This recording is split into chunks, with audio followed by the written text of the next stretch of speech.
Pregnant అయిన ఉడతకి మేత పెడితే చెట్టు మీద నుంచి కిందకు వచ్చి ఆ మేత తింటుంది. సజ్జలు, వేపిన శనగలు, ఒడ్లు, ఈ మూడు కలిపినటువంటి మిక్చర్ ఇది.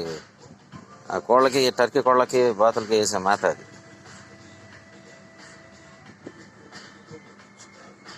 పెడితే ఉడత వచ్చి తింటుంది అక్కడ. సర్వేశ్వరుడు ఆశీర్వాదం.